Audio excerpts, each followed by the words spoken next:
The night watchman never sleeps. The city slept beneath a quiet sky.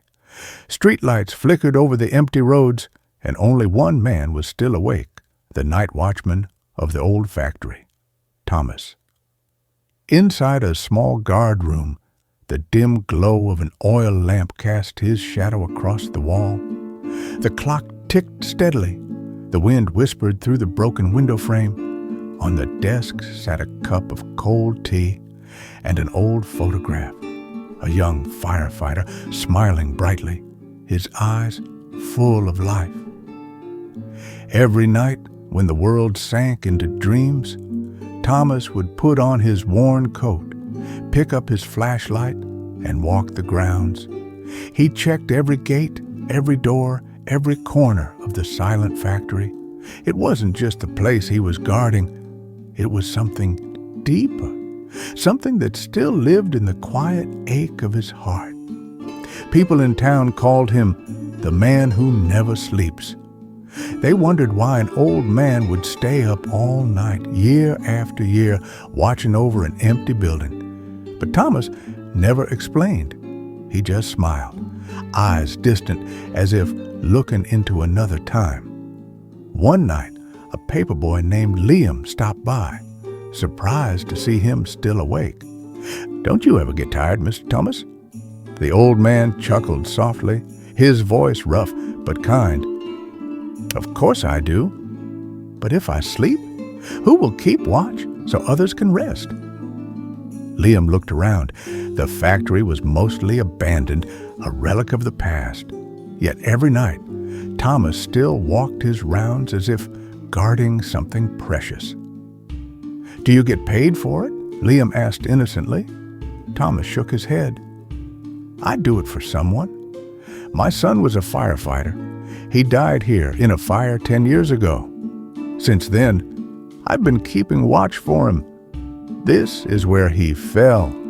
I suppose I just never stopped standing guard." The boy said nothing, but in the reflection of that trembling oil lamp, he saw it.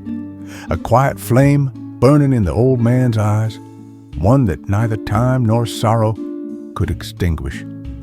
After that night, Liam visited him often. He brought a cup of coffee, sometimes stayed to talk. The two would sit in the silence, trading stories. And through their small talks, Liam began to understand that peace never comes by accident.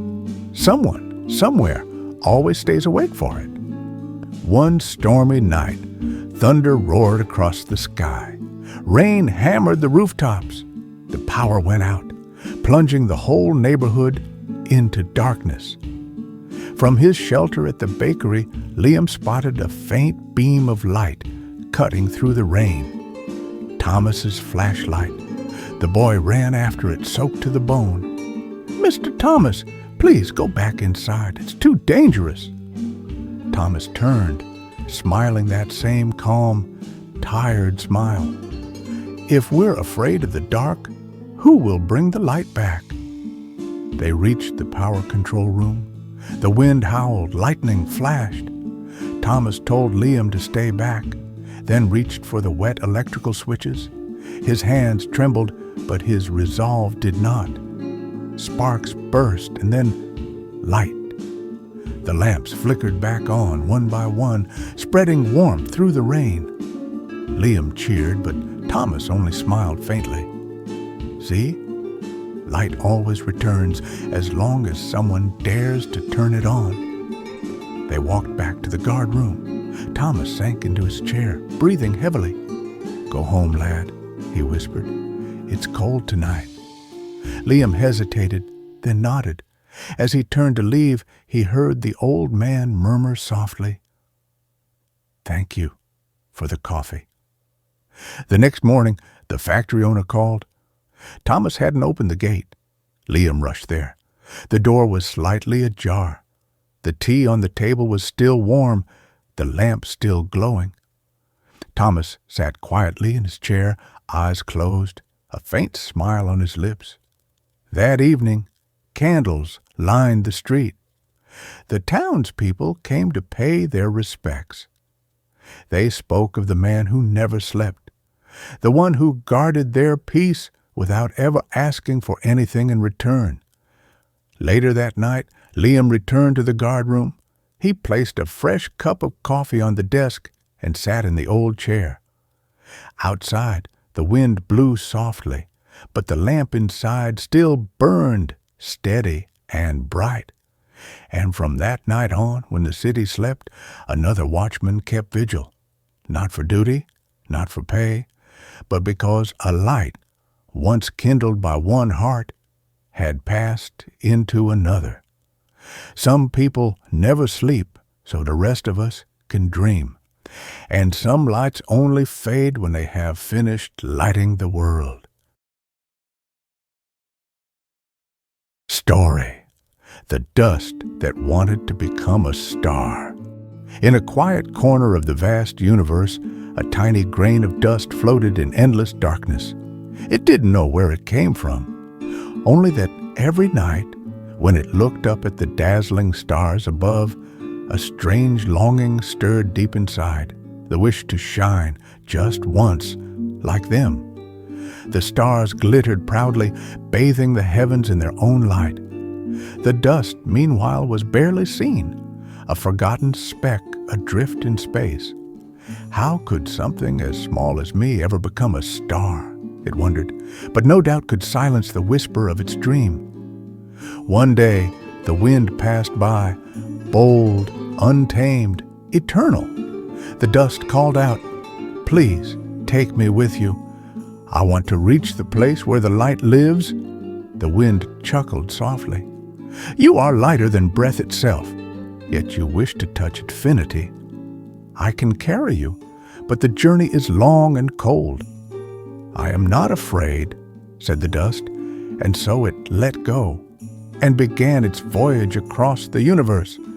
It drifted past red planets burning with fire, through blue nebulae where billions of other specks collided, forming the seeds of new worlds. No one noticed the tiny grain.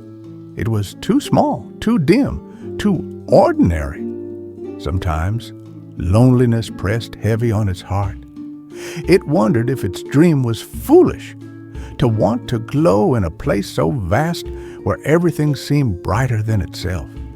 But whenever it saw the stars glimmer in the distance, its heart trembled with hope again. The wind carried it toward a rainy world, gray, quiet, drenched in sorrow. The rain pulled the dust down to the soil where it merged with the earth, sinking into darkness. "Maybe this is my place," it thought. "Here no one can see me. Here I can finally rest." Days passed, then years. From the wet soil, a tiny sprout broke through and reached toward the sky. The dust realized it had helped give life. It wasn't shining from above, but it was nourishing something that reached for the light. For the first time, it understood brightness doesn't only live in the stars. It can begin from the deepest ground. When the forest grew tall and full, the wind returned. This time, it lifted the dust higher than ever before, lighter now, wiser now. The dust no longer wished to be a star for its own sake. It only wanted to be part of the light. Far beyond the clouds, it met an old star, fading at the end of its life. The dust asked softly, "Do you feel sorrow, knowing your light will soon fade?" The star smiled, its glow faint but kind. "Light never truly fades," it said. "It only changes its form. I have burned all I had to give. Now it's your turn, but I'm only dust," whispered the little one. "I can't replace a star." "You don't have to replace me," said the star gently. "Just add your spark to mine." In that final moment, as the star collapsed, the dust let itself dissolve into its flame. For the first time, it felt warmth, fierce, endless, beautiful. And in that heartbeat of radiance, it was no longer dust. It was light. No one knew its name. No one called it a star. Yet in the endless night, a small shimmer appeared, quiet but eternal, where that dust once drifted. Centuries later, on a faraway planet, a child pointed at the sky. "Look," she said, "that tiny star shines the brightest tonight." No one knew that it wasn't a star at all, just the memory of a dust that once dared to dream. And somewhere in the vast galaxy, countless other grains of dust began their own journeys, each carrying a spark, each seeking meaning, each ready to shine in their own small way. Because sometimes the greatest light doesn't come from those who burn the brightest, but from those who never stop believing they can glow.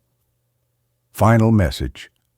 You may be dust, small and unseen, but when you believe, even your smallest light can touch the stars. Story. The painter who painted with the last light of his life, Janoi. In a small room on the hillside, the morning light slipped through the window, painting thin golden lines on the cracked old wall. An old painter sat quietly before a blank canvas, his trembling hands holding a worn-out brush. His eyes were cloudy, as if covered by a mist that would never clear.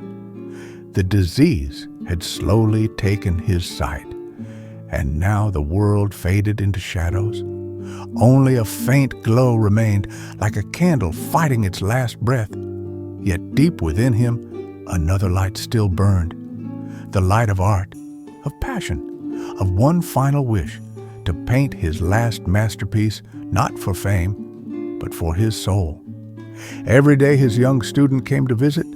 The boy's name was Elias, the orphan the painter had once rescued from a cold, dark alley. Elias had grown up sweeping the studio floors, mixing colors, and watching his teacher's paintings glow with life. Now he returned not as a student, but as the eyes of the man who had once given him hope. "Master," Elias said softly, "the sun is up. Shall we begin?" The old painter smiled faintly. "I can no longer see the light, my boy, but I can still paint it." Elias placed the paints just as the master had memorized them, blue on the left, red on the right, and yellow in the center. The old man touched each color with his fingertips, as though feeling the faces of old friends. "This one," he said gently, "is the color of morning. It carries the breath of dew and the promise of a new day." Elias dipped the brush and followed his teacher's words.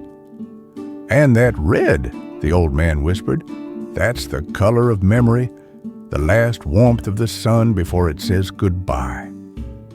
Silence filled the room, broken only by the sound of the brush gliding over the canvas and their slow, steady breathing. Then the old man spoke again, his voice calm and full of warmth. "You know, Elias, when I could still see, I was terrified of losing the light. But now I understand. Light isn't only out there, it lives inside us, in our memories, in the way we love something deeply." Elias lowered his head, his tears falling on his hand. He didn't speak, but the old painter smiled, as if he could see everything, not with his eyes, but with his heart. Days passed, and the painting slowly took shape, though the master never saw it. Elias painted as the old man described, and somehow, with every word, the room seemed to grow brighter. "Add a little white," the old man said one day. "That's the color of peace." Another time, "Less blue this time, make it feel like tears, not the sky." Elias's hand shook as he painted. He felt something sacred was happening. Each stroke was like a heartbeat, a piece of the master's soul finding its way onto the canvas. One afternoon, the wind carried the scent of wild daisies into the room. The painter asked Elias to open the window. The sunset poured in, glowing like melted gold.